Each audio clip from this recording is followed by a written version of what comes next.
What is up, guys? Welcome back to another Arena of Valor video, and today, as you can see, we will be playing finally the reworked Varus in the mid lane. As you guys know, I really like to play this hero in the mid lane. Was picked in the middle lane a lot at the AIC.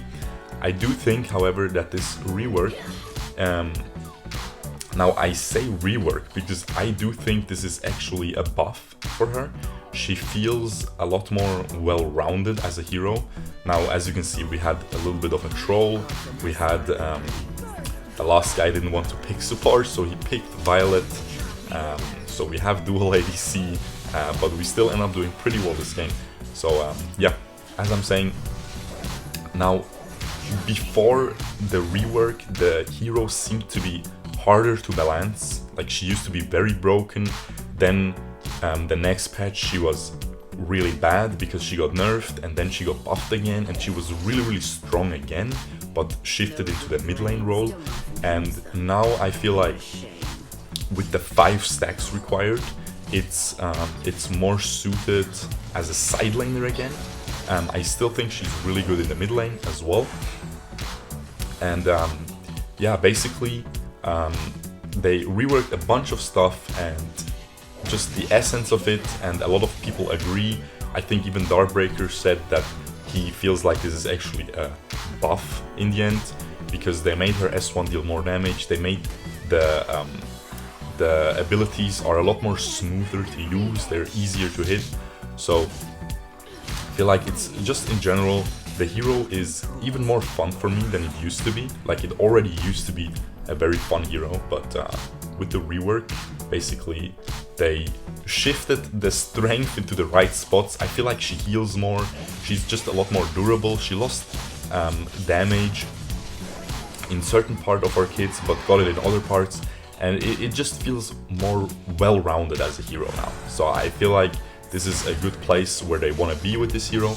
And as you can see, we can do really well in the mid lane, especially with the endless battle enchantment. You can see just how much we're healing with the passive. Along with that, we have so much mobility. A lot of people use sprint on her. I think if you go mid lane, you should play her a little bit more burst oriented. So I would maybe go, usually I go for a Muramasa as a second item, just so I can deal a little bit more damage, because as I said, we are a mid laner, we should be providing some damage, right? And also the flicker is just really a nice, you can see we got a very nice kill there onto the Malok, but flicker just enables you to chase down the enemies unexpectedly, you know, like kind of like an assassin. You flicker in S2, S1, and you CC them for like 2 seconds, you damage them, your team can follow up. And yeah, I just really like the flicker playstyle, especially against a lot of these marksmen, especially against Akali, right? Like, if you just flicker on top of her, stun her for 2 seconds, she won't really be able to do much. Now for the build,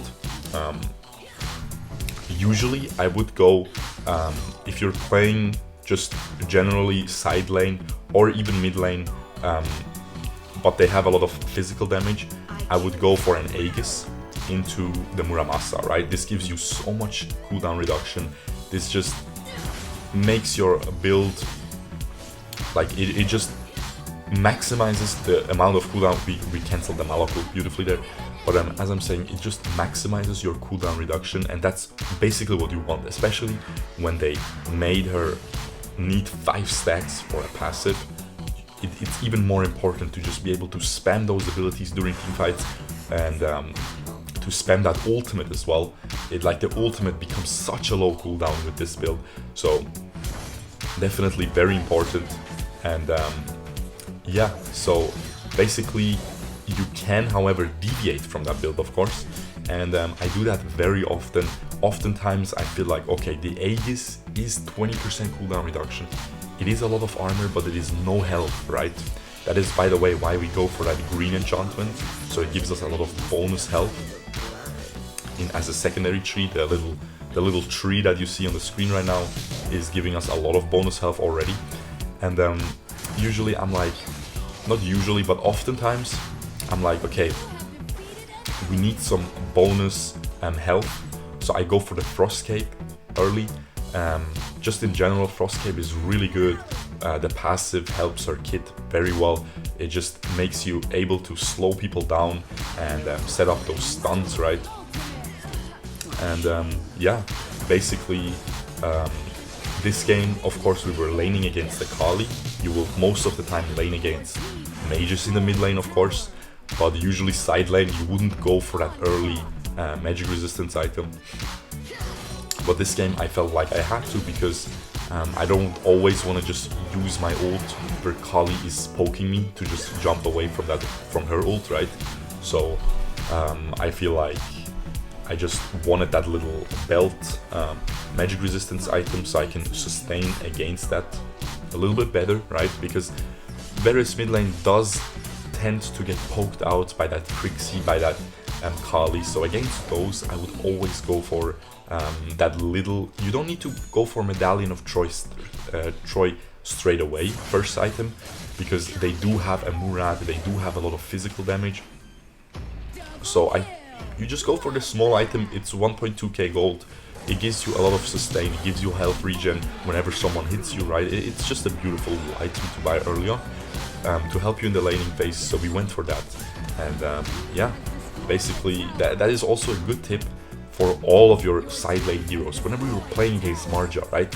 And maybe they have a Murad in the jungle, maybe a Rourke, maybe they even have a Violet in the side lane, or I don't know, some really huge attack damage dealers, right? And it feels really wasted to just buy a Medallion of Troy against the Marja. For example, if you're playing Arthur, right? If you rush that Medallion or Gaius against the Marja, maybe you will enter a team fight with only that Gaius, right? And you will get absolutely crit out by that Violet, who's already getting fed. But you still need some magic resistance against that Marja to lane. So you just buy that little small item, right? Same way for against physical damage dealers, you can only buy Knight's Blade. Very important. But yeah, I do think this hero is beautiful now. It is a lot of fun. I've been playing it a lot. And yeah, I've been playing it side lane, mid lane. You can even play jungle very well. It is really, really great in the jungle as well. I believe Darkbreaker has a great video on that. And yeah, also I honestly think it's a good support too. Now, mainly because you just max your S2 and you just try to hook people all the time.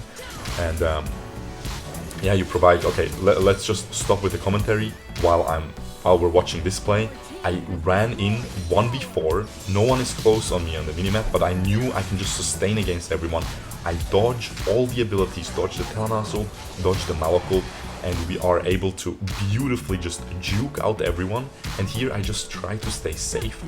I don't want to enter this Alice ult because it will silence me, so I flicker over the wall, ult back in, and yeah, beautiful play there. We are able to get 2 kills in the end. This here, I mess up a little bit. I should have walked towards Malok to get my passive onto him and then heal, and then I wouldn't die to the Murad. But unfortunately, we got caught by the Murad ult and we ended up dying. But yeah, really nice play there. That's honestly mainly why I'm uploading this Varus gameplay, because that was just, we dodged every single ability. You know, sometimes you have those games where you just hit every single ability, just play really well, and I feel like that was one of those. My stats aren't too impressive, but just the mechanics just fit this game, so I thought I would share. But yeah, as I said, beautiful hero now. Definitely recommend you guys to try this out. Just ton of healing, ton of like a true bruiser playstyle, you know. And yeah, basically that is gonna be pretty much it. I think we are gonna end here. I didn't talk too much about the gameplay this game. I was just talking about Varus and itemization and my thoughts about the hero. So if you guys want to see more of this style of gameplay or like commentary, you can tell me. Let's see if we get the stats, because I do think, yeah, this is, we didn't get the MVP. Rourke got the MVP, deservedly so. He played amazingly well. Whoops. It just kept playing. There we go. So Rourke played amazingly well, right? As you can see here. He was 808, I believe. Great jungler. I had him the next games as well. Played real well. However, we did have 28% damage dealt and 28% damage tanked. We didn't have the most kill participation, but when we were in a team fight, we really did a lot of work. So that is why I'm trying to showcase this hero. It is a very, very solid pick for the mid lane. Usually you need something like at least a Hayate, because he deals a lot of true damage, you deal a lot of true damage. We had a Xanis top lane, he deals a lot of true damage, so we don't rely on magic damage, right? Usually I really like to play this with a Darcy or a Zill in the jungle, that is the most optimal, or a Marja side lane. But yeah, so yeah, I hope you guys enjoyed this little gameplay. If you did, leave a like, and other than that, I'll see you guys tomorrow. Peace out, boys. Bye bye.